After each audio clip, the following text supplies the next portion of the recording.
大家好，我是客家佛教中心的释小金讲法师，是尊贵的占卜古仁波切的弟子。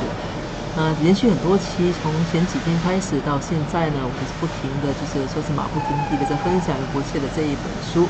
这一本是Compassion Conquers All， 慈悲战胜一切。这是我在这里，我相信大家有听的人就已经听了太多次了。这是仁波切的一个很重要的教诲，其实不只是仁波切一个很重要的教诲，其实是在佛教里，这是本身是一个很重要的教诲。那里面的最主要的中心内容其实是修持，就是让我们修持慈悲心。如果说我们的确是在第2章呢，它的重点其实主要围绕在修心发颂，是德系朗日旁发的修心发颂。那如果说能够很好的去修持，或者完整的去符合这一点的话，就是以不含世间八法的动机来修持佛法，以修心发颂作为指引，就是来对待他人作为生活的一个指引的话呢，那即便我们没有接受任何灌顶，我们没有任何本尊修持呢，我们也是有可能会得到证悟的。所以可见这一个修心发颂是多么的重要。所以这仁波切早期的一个教诲，到今天呢，这个还是就是这本书其实改变了很多人的生命，那也让很多人从此就是走入佛法修持的一个道路。那现在的分享的呢，这修心发颂的第5颂。那第5颂是一个很重要的颂，其实是自受亏损。为什么重要呢？因为恰好它就是最难做到的，就是别人对我们怎么无理，怎么样的无理加害的话，我们都要把胜利奉献给他们。到现在呢，我们就好，我们之前是在哪一段结束？我们之前是在这个第9页、第10页的这一个上角的这一段结束。那我们继续下去。好 ，The next step is to actually practice it. Next time, when you meet someone who is delusional, angry, and hateful, who doesn't want to cooperate, who is difficult, think about the story I told you about Adisha and the monk who scolded him constantly. You should always think of Adisha and that mean old monk. Every time you want to react, you should think of Adisha. If you can't remember, you should wear a pendant of Adisha, and when that emotion arises, flash it. You should get statues of Adisha, make pictures of Adisha, and put them in our cars, on our dresser's table, in the living room, in the office, especially in traffic. We should have pictures of Adisha to remind us how he treated that monk who abused him so much, and how we should practice. Adisha treated that monk so well that he became enlightened.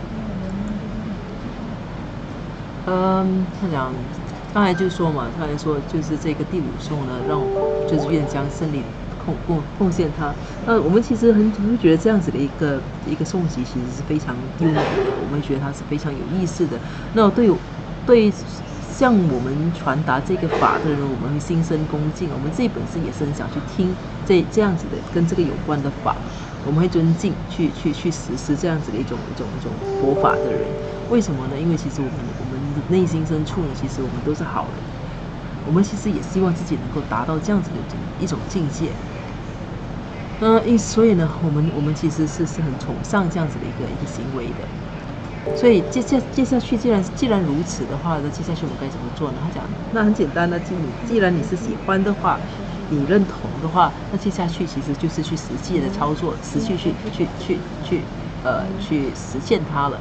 他讲，所以当我们下一次，那怎么实践呢？其实那实践其实可能就在下一秒，就当你看到一个给妄念、给烦恼、给愤怒、给嗔恨、给厌恶，最充斥厌恶、嗔恨和妄念的人，就是在你面前的时候，当这个人不合作，是非常难以应付的时候，那当你遇到一个这么难搞的人的时候，那其实你就要去想想，提醒自己关于阿底峡尊者和那个老僧人的故事。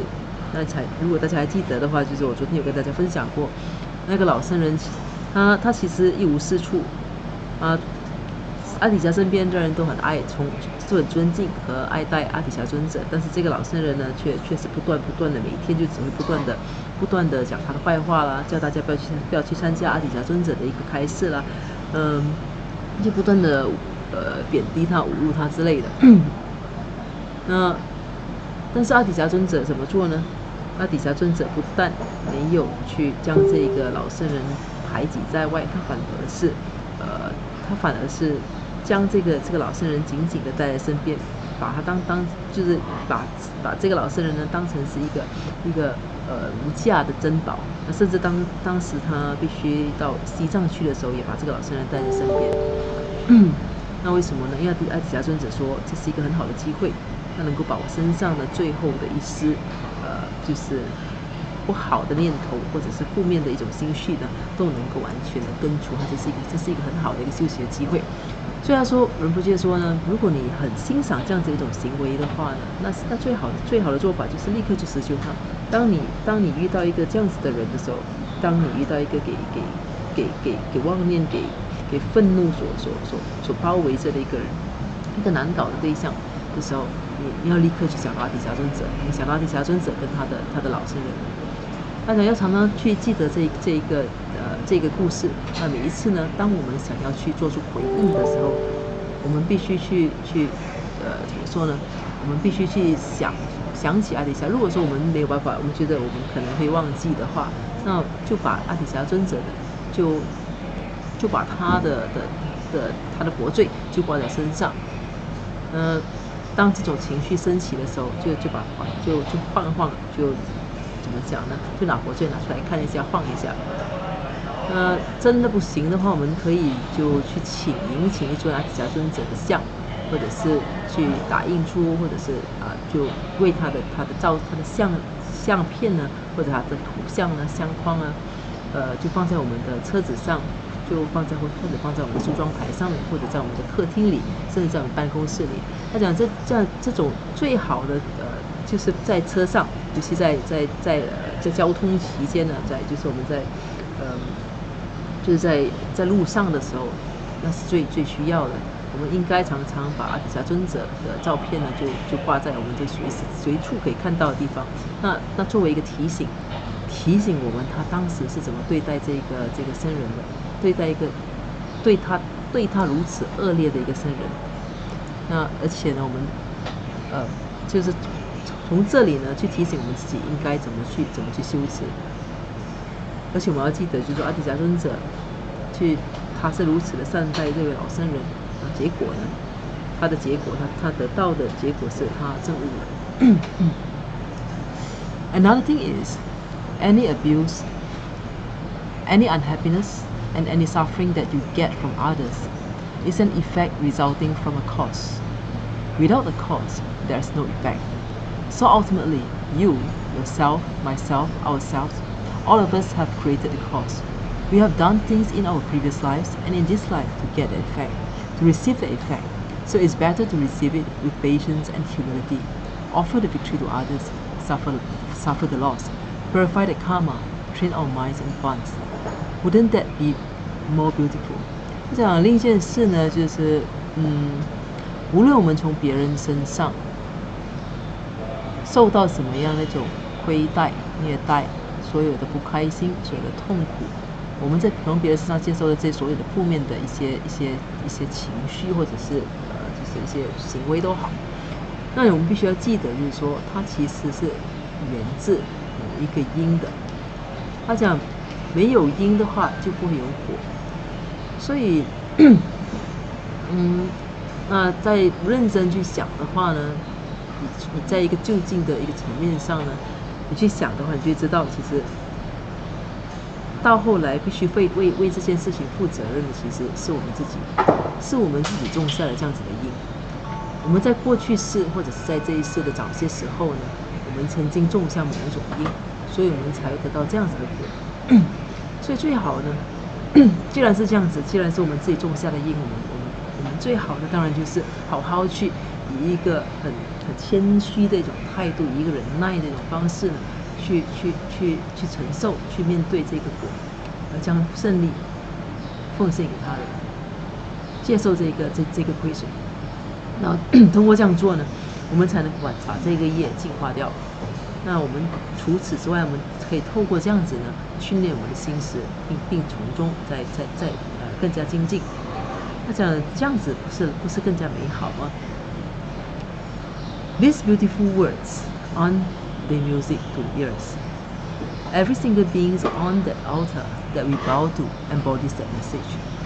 We make offerings to them because they embody that quality. So being that we respect the qualities that these holy beings embody so much, doesn't it behoove us to try to achieve it? 不好意思，他说这些美丽的一些句子，他讲他们不是很动听吗？他其实你听起来，其实你是觉得它是非常动听的，不是吗？他讲我们在佛坛上所供的每一尊佛像，每一个对象，我们磕头的每一个对象，那其实都拥有这样子的一种，就是他们都包含着这样子的同样的讯息。他讲我们向他们做供养呢，就是因为他们拥有这样子的特质。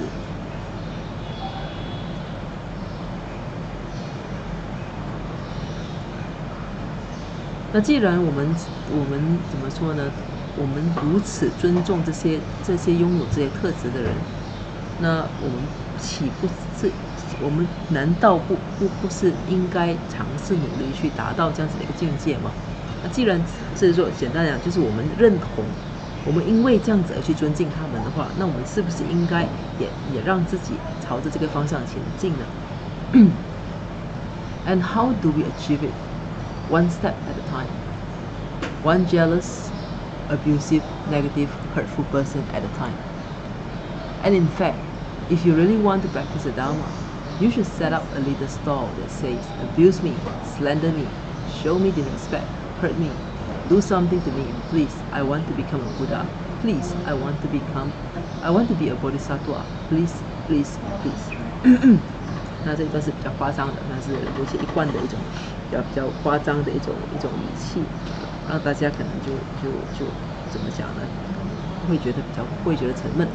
那讲我们能够怎么达到这样子的一种境界呢？那讲那一步一步来就对了，一次只做一点点。那每一次呢，你只需要去对着一个妒忌啦，对着一个很负面的一个具有伤害性的人。去这么做，也是修习对象，一次对着一个人就好了。那而事实上，其实如果你真的想要修行佛法，如果你真的有心思认真要去修持这个佛法的话呢，那讲其实你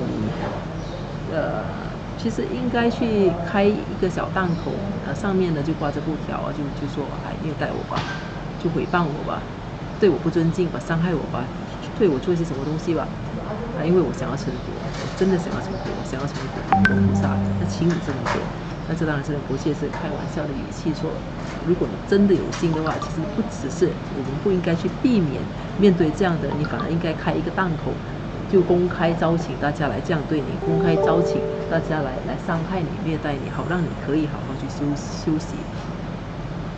And when someone does, we should sit there with a big smile, happy, excited, and say, "Can you come back tomorrow and do it again? Can we make an appointment?" Most of us, when we see them coming, we get in the bullet train and scram. But in fact, every person that abuses us, this is not a psychological mind game. It's the result of our negative karma on one hand, and an opportunity to practice on the other. And when they do that to us and we can't offer the victory, it's a meter to see how much we have practiced or not practiced. So in fact, these beings should be held as rare ones and precious treasures. Why precious treasure? Because these beings can confer the 6 paramitas: giving, patience, ethics, enthusiasm, meditative concentration, and wisdom onto us. They allow us the opportunity. They allow us the opportunity to practice, and without them, we cannot become enlightened. As I explained to you all, my friend, it's dependent on all sentient beings that we can gain attainments. 好。那这个呢，就是说，就是刚才不是叫德布先生说啊，如果我们真的有心要去修持的话呢，那我们就应该怎么说？我们应该开一个档口，就请请大家过来伤害我们。那这样，当有人真的这么做的时候，其实我们应该怎么做呢？其实我们应该就坐在那里，给他们一个巨大的微笑，一个很开心的微笑。我们也很兴奋的去告诉他，哎，你明天再回来，再这么做可以吗？那我们是不是可以做一个怎么说？我们可以定下一个会面的时间嘛？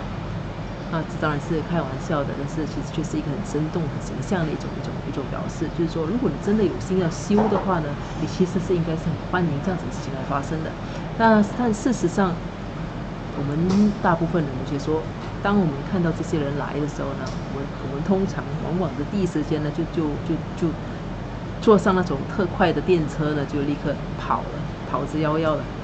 但事实上，对每一个伤害我们的人，他讲这其实并不是一个心理游戏。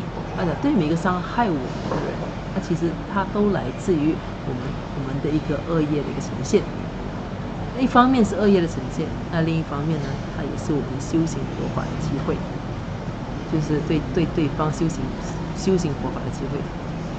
那当他们对我们这么做，而我们没有办法将胜利奉献给他们的时候，那其实也是让我们检视我们到底修了多少，没修多少。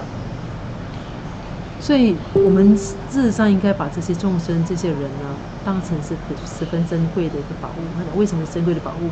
因为这些人或者这些众生呢，他们能够给我们六度。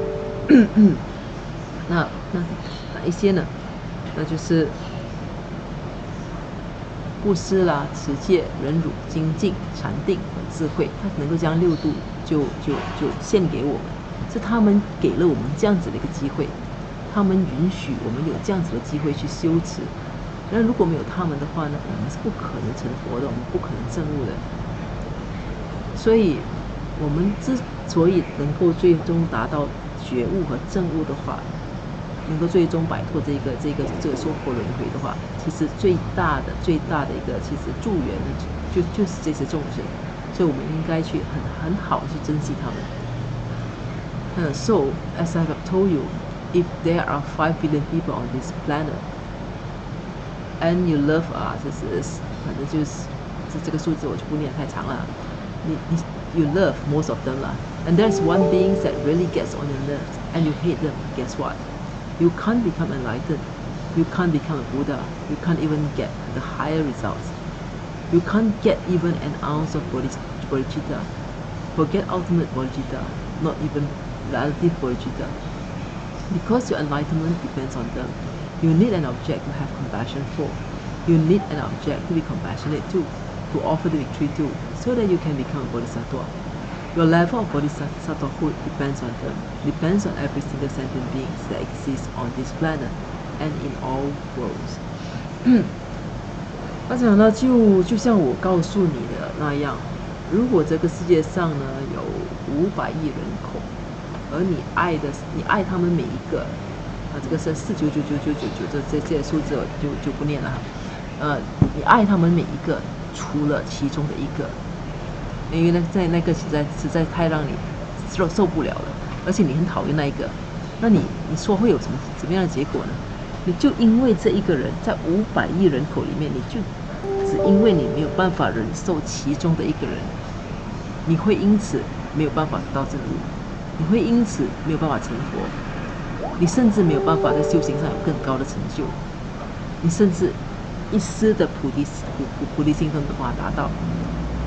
更加不要去讲那种真正的终究的一个究竟的一个菩提心了。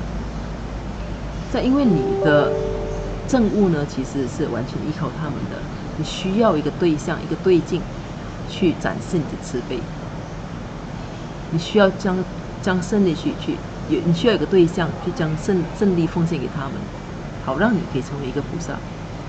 所以你的菩萨的境界其实是完全依赖这些众生，依赖每一个有情众生，在这个世界上的每一个有情众生。So how can we not respect the very objects that are pushing us towards enlightenment? You may think, how ridiculous. Let's have an easy example. If there are 500 people and I love 499, how can one person stop me from gaining enlightenment? Because the very fact that you don't like one shows that you do not have the quality of enlightenment. Because if you are enlightened, the enlightened state has no hatred or malice, no arrogance, pride, or hurt. 他说，我们怎么能够不去尊重那一个把我们推向正悟的对象呢？那你也许会想，这是很无聊的，是很疯狂的。就有些说，那我们用一个简单的例子来看好了。他讲，如果说这里有500个人，那我喜欢的是499个。他讲，怎么可能？这个唯独的那一个能够阻止我达到正悟呢？那其实事实上，你去检视一下，你不喜欢某一个人，其实就证明了你没有正悟的条件，你没有正悟的特质。因为如果说你是正悟的，你是有条件正悟的，那这个正悟的一种在正悟的一种状况呢，正悟的境界呢，其实是没有分别心，是没有厌恶的，没有骄傲的，没有傲慢，也没有伤害的。所以，如果你即便你爱了全世界的人，就是说刚才说你爱了全世界的人，你爱了整个宇宙的人都好，你整个宇宙的众生都好，哪怕只要有一个你是不爱的，那你就没有办法证悟，因为正悟的境界里是没有嗔恨的，是没有愤怒，是没有骄傲，是没有傲慢，或者是没有伤害性的。那所以这就是重点，所以我们才说应该去爱每一个人，除了爱自己的亲人，爱自己的朋友，爱那些路上的陌生人，也要爱自己的敌人。So if you are uncomfortable with even one, it is not that one that is holding you back. It is your emotion, your subtle defilement, not yet purified. In fact, these beings are a precious treasure because they offer you that great opportunity. When others out of jealousy treat me with abuse, slander, and so on, and that can be applied to all the negative emotions you receive from others, may I cherish them and offer the victory to them.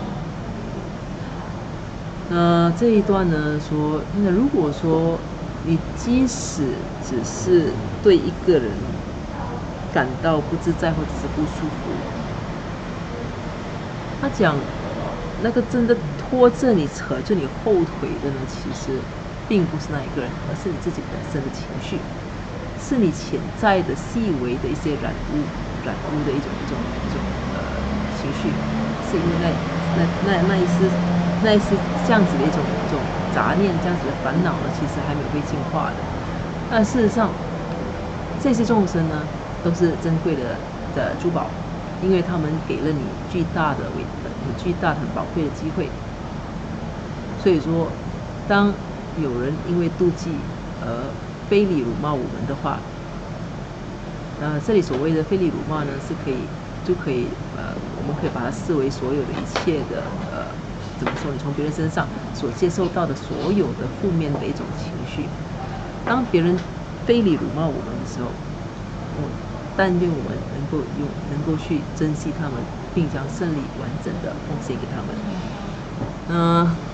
这是一个非常有意思的一个章节，它不容易，但是正恰好是因为不容易，所以如果说我们能够好好去修行修持它了，它就能够带来一个巨大的一个结果。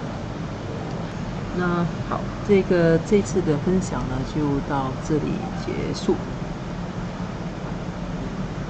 这是修心霸颂的第5颂。那结束这个分享之前呢，我们还是一样的去怎么说呢？要做一个简短的一个回向。如宝珍贵菩提心未生出者，愿生出；已生出之菩提愿，岂不退转倍增长？如宝珍贵之空性，未生出者愿生出，以生出之空性宝，岂不退转倍增长？愿以此修以一切功德，利益所有众生诸法弘。现令至尊三昧名称师，所示佛法心要诸圣教。唯愿世世不离真上师，唯愿随时享有圣正法，并于地道功德圆满后，迅速证得金刚持果位。愿我趁此善根力，速即成就上师佛，一切众生尽无余，是令安置师佛力。愿以弘扬中他巴法王正法理则记，直系障碍之征兆，一切顺缘悉圆满。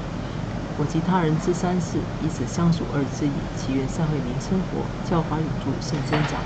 愿昼吉祥，夜吉祥，昼夜60恒吉祥，一切事中皆吉祥。唯愿三宝常摄受。至尊上师深受永稳护，妙善法业普及遍十方，三回教法聚光照三月，众生未尽其性，常住。好的，谢谢大家。